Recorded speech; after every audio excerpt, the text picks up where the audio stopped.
Viewers, welcome back to the fourth part of the May 2021 edition. We had already covered international news, national news, tax and RBI related taxation news. Now this part we are going to cover about the trends. One of the major trends which has gone unnoticed and that's happening right now is Tata Power inaugurated the India's first grid connected energy storage system. So this is in collaboration with a company called NextCharge, which is a joint venture between Exide and a Swiss-based company called Leclanche. Now, why is it so significant? We already discussed during the last part that there's the Indian production of energy from solar and wind energy has increased substantially, while the cost of production of these is substantially lower, and it also is renewable. But the challenge with respective is because they are unpredictable and they have therefore storage during surplus times and usage during lean times becomes very, very important. So the next this particular initiative that has been taken by Tata Power is about setting up a 0.52 megawatts battery based energy storage system, which will also act as a frequency stabilization system at the substation level.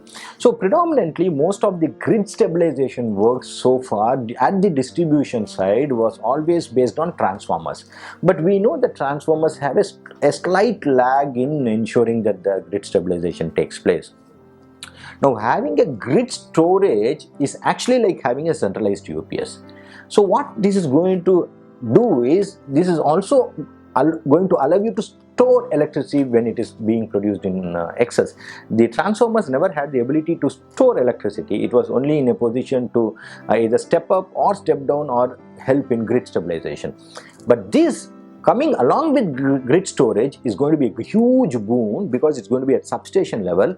It will also allow consumers to directly take a stabilized power from the power supplier producer, which means companies can actually slowly let go the need to have their own UPS system, because the grid itself is going to be a centralized UPS.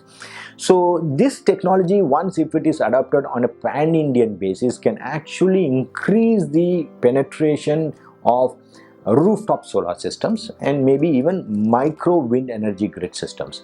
So this is a battery based energy system which will better integrate with both wind power and solar power, and instead of having a humongous infrastructure of transformers, grid connected community, this energy storage can also be localized. So let's say in a place as remote as Ladakh, and if you have some a solar photovoltaic farm which produces power during the day, and that can be stored in the grid connected energy storage system and maybe used in the night for their heating system and other things.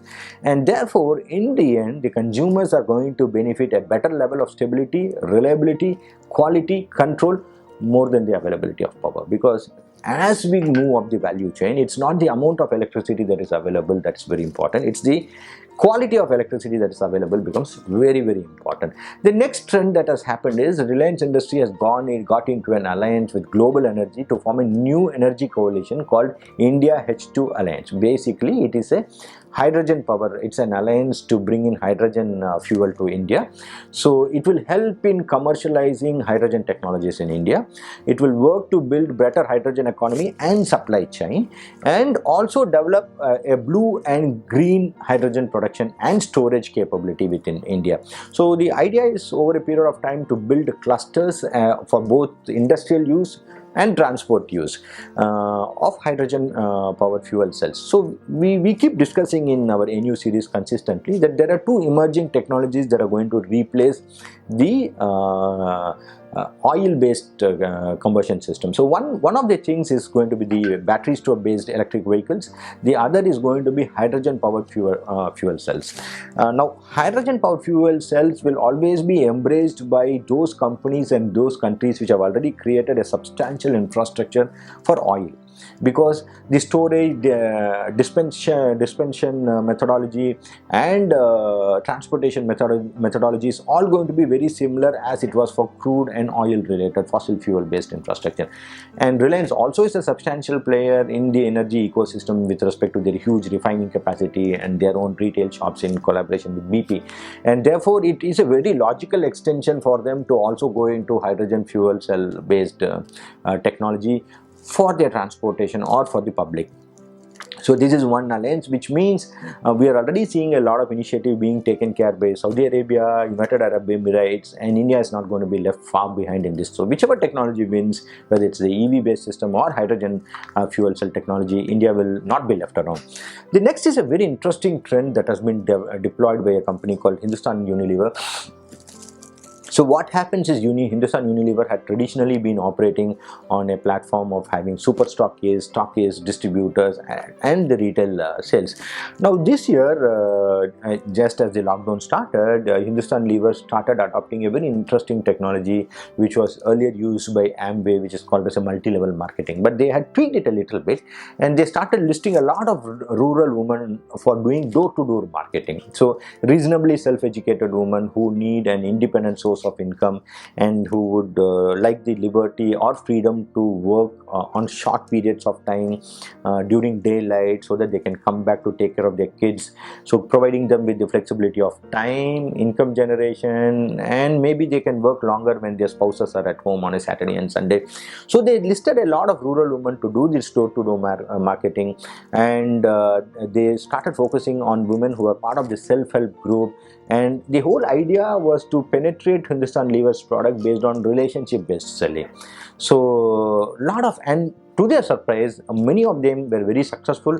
They were able to penetrate the rural market very, very successfully. And to their surprise, they noticed even the family members like children and spouses started chipping in.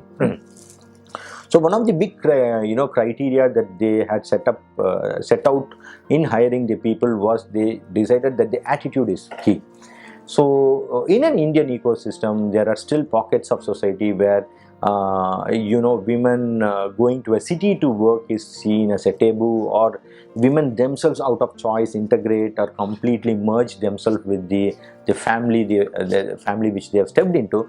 This has come as a boon to them because it gave them an alternate source of income and a source of employment, and also to do something with pride at the time and at the time that they wanted to do. So I'm sure this trend will now be adopted by every little company. And then come to talk of this new age concept of collaborating without having to compete. So you would see that Reliance Jio and Airtel have collaborated on a deal worth 1,040 crores, and it's a win-win deal, though they are competing hammer and tongs in the market. Now what has happened is Jio has got the airwaves from Airtel at about half the standard spectrum auction price, and they saved around 400 million. Now you might think that why would Airtel enrich their competitor by 400 million? See, basically these were airwaves which Airtel was unable to unlock any values, because this was an unutilized spectrum in their band, in their pocket, which happened due to your takeover of another company that they had bought. They had bought Aircel, and some of the spectrum for them was basically unused. So the 800 megahertz spectrum was never used by Airtel. So this was a spectrum band which they were not using, and this was very actively needed for Reliance, and therefore they did a collaboration instead of competing for a deal worth 1,040. So I'm sure a lot of us can take an inspiration from this and see how we can collaborate with our competitors instead of competing. So two other very important things that has happened is with respect to the public sector. Banks have closed around 4,600 ATMs in the last 1 year. So what we are very clearly seeing the trends out of it is that the pandemic has spurred the surge in use of digital payments. Number one, the digital transaction has surged by more than 50%. Now UPI transactions have grown by 10% during this period. So this becomes extremely critical and a very clear line of indication to all small and retail stores that integrating your business to seamlessly do digital payments is very, very essential. And The SBI card, which is a credit card issued by the State Bank of India through their subsidiary SBI card, they have seen that 53% of their card usage is predominantly for online payment, which means another major trend that is happening is that the card payment is not used to go to a store and swipe, but instead used for online transaction. So what we are also seeing is that there's a very clear strong emerging trend of more and more customers even in non-metro locations beginning to use online payment. Now nearly 58% of incremental sourcing for these SBI card is basically coming from tier 2 and tier 3 tier 2, tier 3 and tier 4 cities, which means the future of even rural India is digital. So viewers, please take note of these trends, and if you are in business, just look at what are the things that you can integrate to your business to make it successful. And above all, before we close this part of NU series May edition, there are a couple of thoughts which we would like to leave you with. See, during these challenging times, I know there's a lot of news about doom. But instead of focusing on things which are not in your control, like the progress of virus spread or the government policies or grants and support, or what is our competitor doing, I think we all should be intensely focusing on what we can do, which are the things which are in our control. It basically can get narrowed down to what we see and what we read, whom we speak to, and what we do. So maybe use this opportunity during these times when you can sit with your family, either to build your relationship with your spouse and children or your parents, or to create systems and processes for your company, speak to your customers, family, friend and well-wishers, identify a mentor and learn something new, preferably maybe an accounts or a communication course, and be ready for your business when the restrictions are improved. Viewers, thank you so much for being part of this journey, because it's you who motivate us to come and continue the good work that we are doing. The final point that I would allow you to leave you with is a great quote by William Arthur Ward, which says, "The pessimist complains about the winds, the optimist expects it to change, the realist adjusts the sails." So during this tough pandemic times, I think if we are a person who can adjust the sails to use these turbulent times to our benefit, both us as individually and entrepreneurs will be able to create a lot of wealth for all the stakeholders in our company and for nation. Thank you so much for being part of this journey. Please, forward this channel to as many friends and family that you think also would be benefited. Subscribe to our channel by pressing the bell icon. Thank you so much and have a great year ahead.